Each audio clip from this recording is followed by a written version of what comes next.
L'édito de Djemeldine Benchenouf. Salam alaikum, Zulfilaoun, bonsoir. Personnellement et à vrai dire, j'ai toujours confondu démagogie et populisme. Il faut dire que la nuance est mince entre les deux. En fait, et pour résumer, la démagogie, c'est flatter les multitudes, alors que le populisme, c'est les dresser contre leurs élites, voire même contre ceux qui militent et s'activent pour les libérer du despotisme, en les diabolisant, en les calomniant et en usant contre eux d'arguments fallacieux qui attisent la haine irraisonnée des mêmes multitudes. Il est en effet vital pour le despote de dégrader leur image à ses militants, à ses opposants, de ne surtout pas les laisser apparaître comme ils sont, des militants et des résistants. Il faut donc les désigner non pas en ennemis du système, mais en ceux du peuple. Il faut user d'un discours et d'une propagande qui les dissocie de leur propre peuple.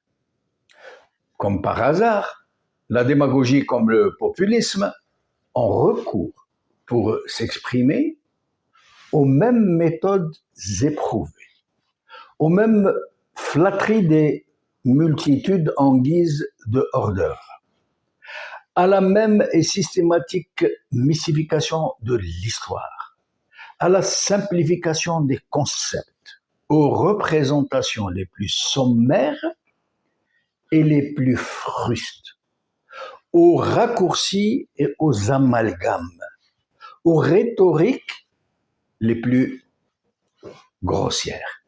Tout ça en même temps. Parce qu'il n'est pas question pour l'un comme pour l'autre, le démagogue et le populiste, qui sont souvent indissociables l'un de l'autre, qui sont souvent l'un et l'autre, et qui passent de l'un à l'autre dans la même harangue hystérique, la même grossière flatterie de masse. Le démagogue comme le populiste n'use jamais de mots, encore moins de concepts trop compliqués. Ils ont trop de mépris pour les foules qui boivent leurs paroles pour leur compliquer la vie. Alors, ils usent avec eux de mots nus, simplifiés à leur plus simple expression, que les anglophones désignent sous l'expression baby talk, le parler des bébés, celui qu'on utilise aussi avec les animaux domestiques pour leur demander de faire ceci ou cela. Un peu comme ces onomatopées pour reproduire les bruits de la nature et dont ils usent, eux, pour bourrer le mou de leur public shooté au patriotardisme. Genre, comme vous l'avez constaté il n'y a pas très longtemps, j'ai toujours une pierre dans la main. Celui qui bouge, je lui donne. Oui, vous voyez un peu le genre de mépris. Un chef de l'État qui va chercher dans l'inconscient collectif de son public une représentation de la préhistoire quand les hommes se battaient encore à coups de pierre. Suprême mépris pour les multitudes qu'il cherche à enflammer. Les démagogues comme les populistes, usent systématiquement de menaces allusives à l'intention de qui?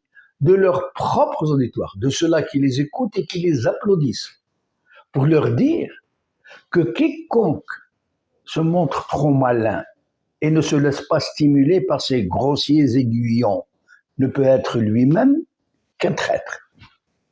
Avis aux amateurs. Le démagogue comme le populiste laisse clairement entendre qu'il n'est pas question pour les foules de réfléchir, encore moins d'agir, mais juste de réagir, dans le sens qu'il leur est suggéré, qui leur est indiqué. Le démagogue comme le populiste attend toujours de ses cibles qu'elles l'applaudissent, qu'elles réagissent avec enthousiasme à ses propos, qu'elles hurlent à la mort lorsque quelqu'un leur est désigné, qu'elles tapent du pied, qu'elles montrent leur disposition à se mobiliser et à en découdre. Le démagogue comme le populiste a de l'expérience et il connaît son bréviaire. Il use donc systématiquement de ce qu'il convient de désigner sous le mot hautement politique d'aboyeur, c'est-à-dire de relais, de bra'in, de bnadriya, pour relayer son discours et chauffer la galerie. Chauffe, Hamida chauffe. Voici un portrait du démagogue standard croqué par Roger Kervin, un écrivain belge. Peut-être vous rappellera-t-il cette image, vous rappellera-t-elle quelqu'un que vous connaissez très bien. Écoutez, je le cite. Goguenard, graillonnant et rogue, gorgé de hargne et de grands mots, le démagogue offre sa drogue gratis et gruge les gogos. Fin de citation. Sur le populisme, Michel Onfray, le philosophe Michel Onfray, nous dit ceci.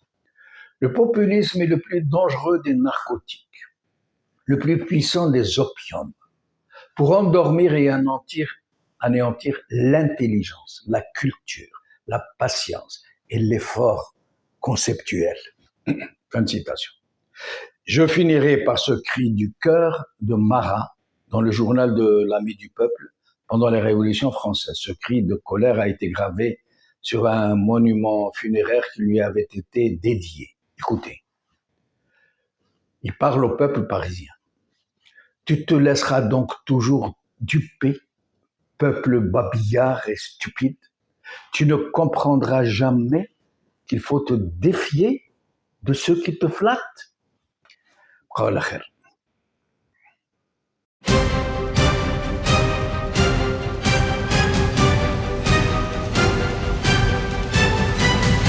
L'édito de Djemeldine Benchenouf.